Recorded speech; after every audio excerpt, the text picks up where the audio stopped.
Hello. So I was thinking a question that a lot of people have asked as we've gone through the process of missions and everything, and something that I wondered before we had done it too is what that process has looked like. I think a lot of people have thought like you just make a decision and apply and then you decide when you're gonna go onto the mission field, but there's actually so much more that goes along with it. And so I thought it would be fun to just kind of do like a layout of what the process has looked like so far, and then as we go through it I can add on to that.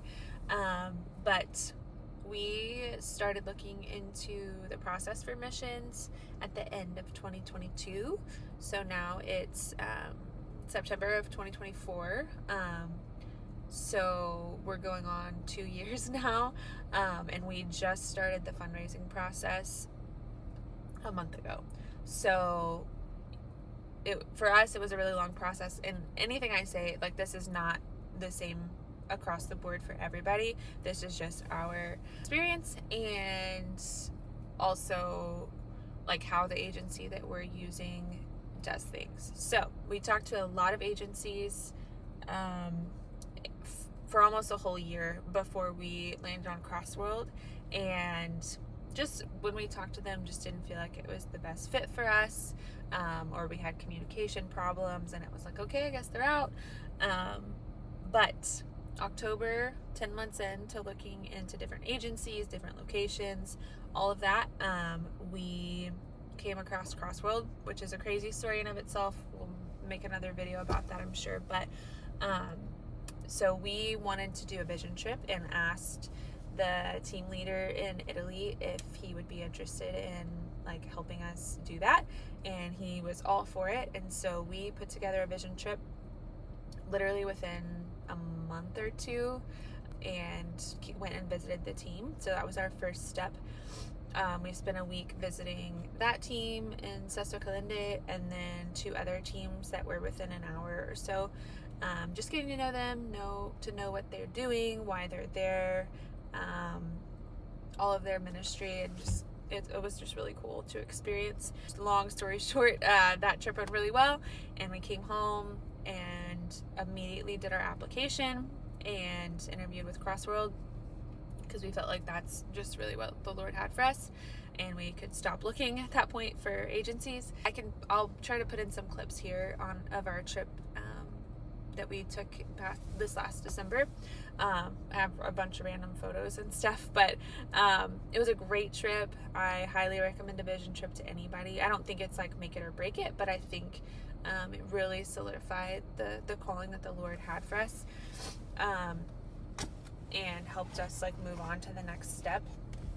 And so the interview process was kind of hefty, nothing too crazy, but once we applied, then we got invited to candidate orientation. Okay, so once we made it through the online interview process, we were invited to come to Crossworld's headquarters for their next in-person orientation. It was called candidate orientation.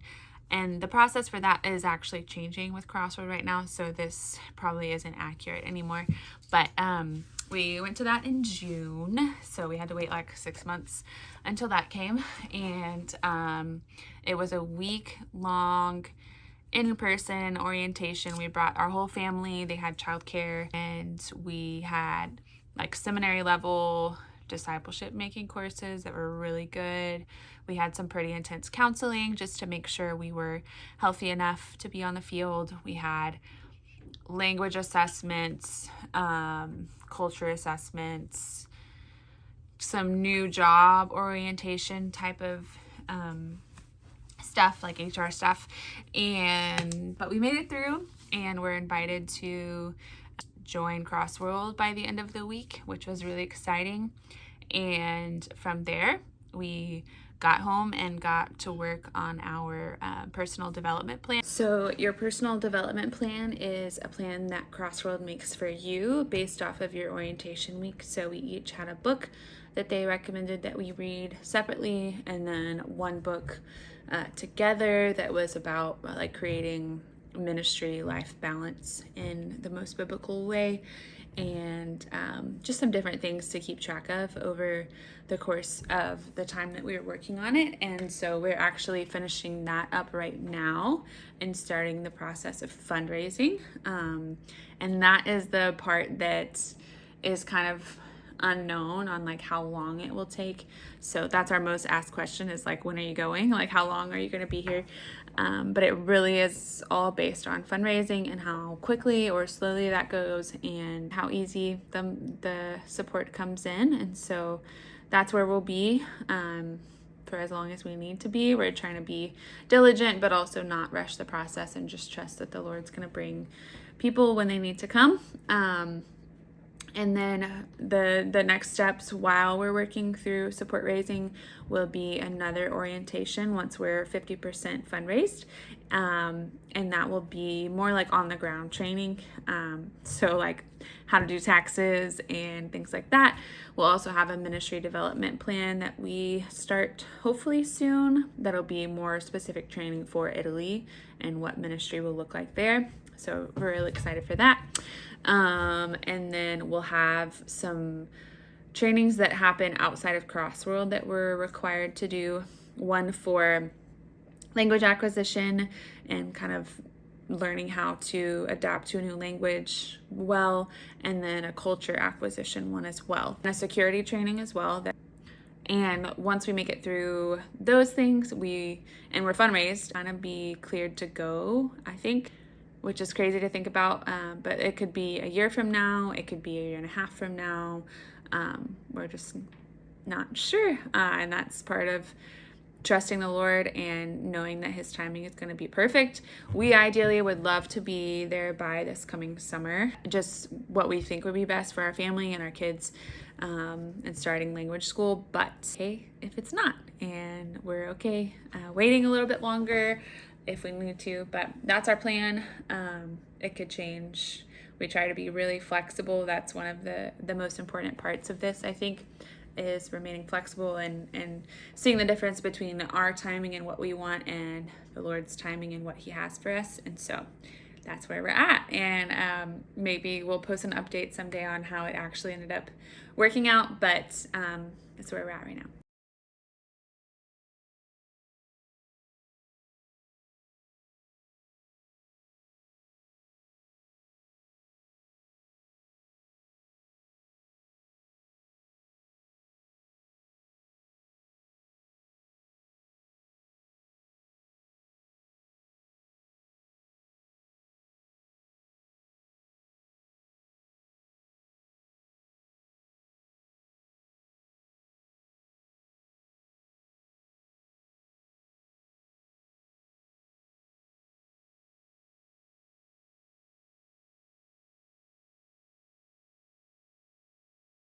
Thank you so much for taking the time just to watch this and learn what missionaries go through and walk through to get on the field.